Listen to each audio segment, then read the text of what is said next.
Setelah memahami definisi perundungan, tentu belum lengkap kalau tidak melihat contoh-contoh perundungan tersebut. Dalam video kali ini, kita dapat mengenali lebih jelas jenis-jenis perundungan yang terjadi di sekitar kita. Yang pertama, perundungan fisik. Selamat pagi anak-anak. Hari ini kita akan belajar tentang sikap saling menghargai perbedaan dan berbuat baik kepada sesama. Di tengah-tengah perbedaan, sering sekali muncul perpecahan atau bahkan kekerasan, seperti perundungan. Kalian ada yang sudah pernah melihat kejadian perundungan?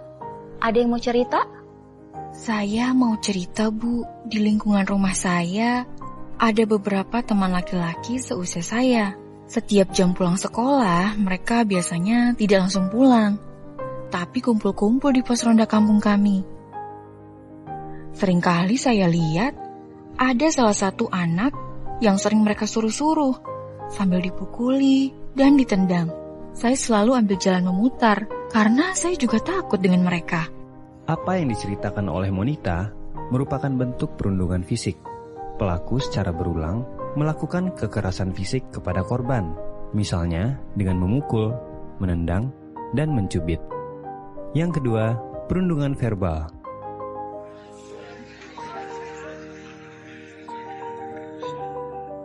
Hai Cika, lagi makan apa nih? Sendirian aja.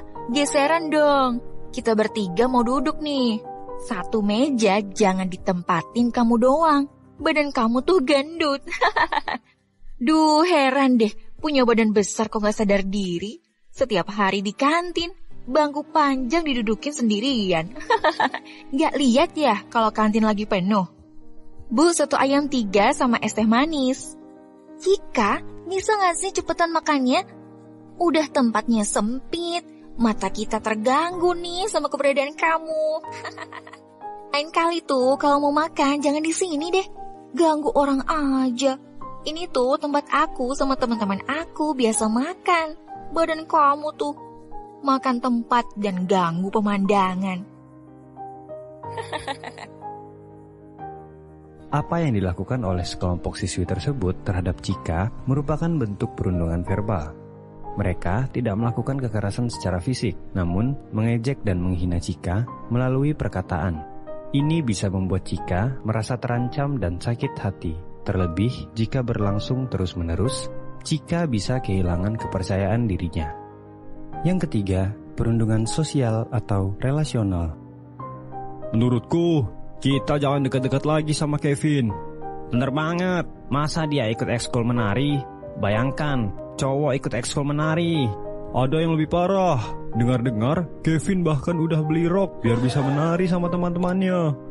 Nah, ini nih yang katanya jago banget menari.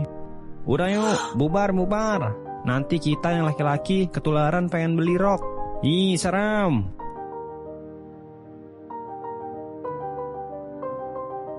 Dalam cerita Kevin dan teman sekelasnya, Kevin mendapat perundungan secara sosial atau relasional. Kevin dipermalukan oleh teman-temannya, bukan hanya karena pilihan ekstrakurikulernya, tetapi juga dengan cara menyebarkan rumor atau kabar burung. Kabar bohong, rumor, atau gosip seperti ini biasanya cepat menyebar, atau bahkan semakin dilebih-lebihkan, membuat Kevin akan merasa terpojokkan atau dimusuhi. Perundungan sosial seperti ini berdampak langsung kepada korban dan merusak relasi sosial korban dengan orang di sekitarnya. Yang keempat, perundungan daring atau cyberbullying. Dalam contoh berikut, kita dapat menyaksikan bahwa konten dari @Lisa Sukadeh tidak mendapatkan komentar positif. Ini sering terjadi di media sosial, di mana komentar negatif sangat mudah diberikan, terlebih melalui akun anonim yang menyembunyikan identitas pengirim. Pengirim komentar negatif seolah tidak perlu bertanggung jawab atas segala yang ia ketik. Perundungan daring sebenarnya merupakan bentuk baru dari perundungan konvensional yang muncul melalui ruang-ruang digital. Selain di media sosial, perundungan daring bisa terjadi melalui email, pesan singkat, dan media daring lainnya. Artinya, perundungan daring bisa terjadi secara publik seperti di kolom komentar sebuah post ataupun secara privat seperti dalam pesan ke korban. Lalu, apa bedanya perundung dengan bercanda semata? Saat bersama dengan teman-teman, tentunya bercanda tidak terhindarkan. Tujuan bercanda adalah untuk meringankan suasana dan membuat orang tertawa. Akan tetapi, bagaimana jika orang yang diajak bercanda tidak suka? Tentunya hal ini bisa menimbulkan perasaan tidak nyaman atau bahkan luka, baik secara fisik, psikologis, bahkan ekonomi. Hal inilah yang disebut sebagai teasing atau ejekan.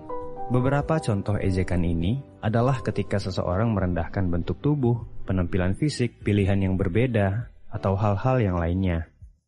Eits, tetapi ada juga perilaku merendahkan yang dilakukan secara berkelompok atau terjadi secara sistematis.